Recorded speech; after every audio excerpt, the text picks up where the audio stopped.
Hi, I'm César Cernuda, President of NetApp, and I'm joined today with Annarosa Farina, the CIO and Chief Data Officer of the European Institute of Oncology. Annarosa, thank you so much for continuing our conversation from NetApp Insight stage here with me. Your experience as CIO and Chief Data Officer at the European Institute of Oncology and the Monzino Cardiology Center is inspiring.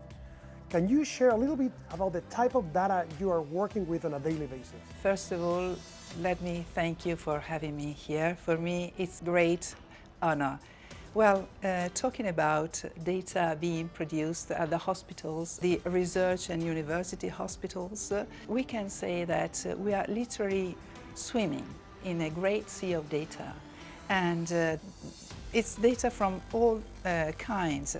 For example, structured as well as unstructured data coming from IoT devices, monitoring the patient's vital signs, or from medical report files, or again from digital imaging, CT or ultrasound scans, MRIs, operation theater data.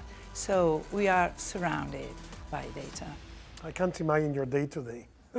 During the pandemic, the EU saw a spike in cyber attacks, and more than half of them affect healthcare providers and more than 40% of them targeting hospitals.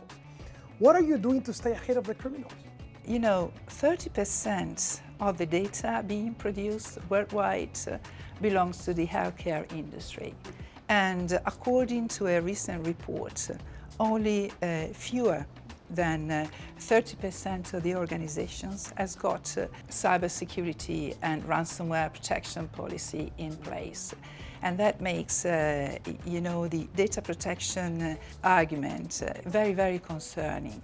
Fortunately, NetApp is there to stand by us and helping us with this very important task. Data in the healthcare space is growing every 3 years, one order of magnitude. And that puts a lot of pressure on us from the IT department to manage the numerous applications that has to access to let the physicians and the care providers rapidly and securely access the data.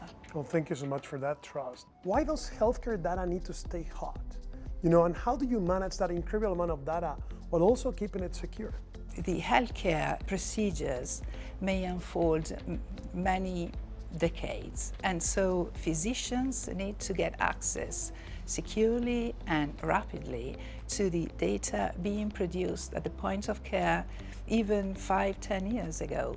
And that's very important to be well equipped with technological solutions that allows us to get consistent data, secure data at the point of care. That means no latency in retrieving data, for example. So that's key, along with the backup technologies we put in place thanks to the NetApp technology. These bulks of data need to be backed up many, many times a day, and in case of failure, being retrieved so rapidly as they have been backed up. On stage, Annarosa, you mentioned that the 2D X-rays have been replaced by newer technology. Talk to me how you have managed all of those disparate health record formats. Well, that's the DICOM protocol, that is an industry-specific protocol for digital images, is leading the way, and they let the applications exchange and interoperate across the different anatomy sections, as well as interoperate among different applications within a hospital and then across different hospital organizations. And one of the things that I'm talking to you was more inspired is the philosophy of the founder of the European Institute of Oncology. Can you share more of that with everybody? Yeah, I'm very happy to talk about our founder, Professor Umberto Veronesi, who founded the European Institute of Technology back in 1994 with a revolutionary vision of how to treat cancer and how to treat patients.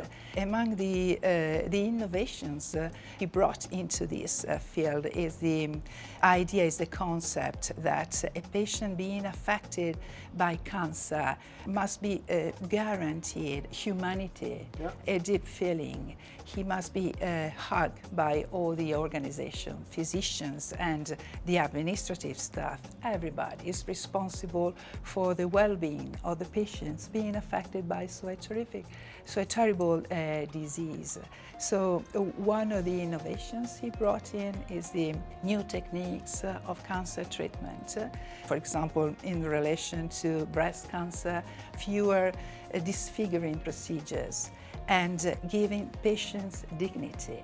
And these values are still fundamental in the institution. You know, Professor Veronesi passed almost 10 years ago, but his message, the torch, is being brought along. Well, congratulations for that. I want to thank you so much for sitting with me today, Annarosa. It's inspiring your story, and I look forward to talking to you again in the future. I know we will continue to innovate together. I really thank you for the trust. And this is the word that matters, you know, the most and makes me proud of what we do, because it's really helping people. Thank you for leading the way for improved patient outcomes and for being a champion of NetApp. Thank you for being with us today. Thank you. Thank you.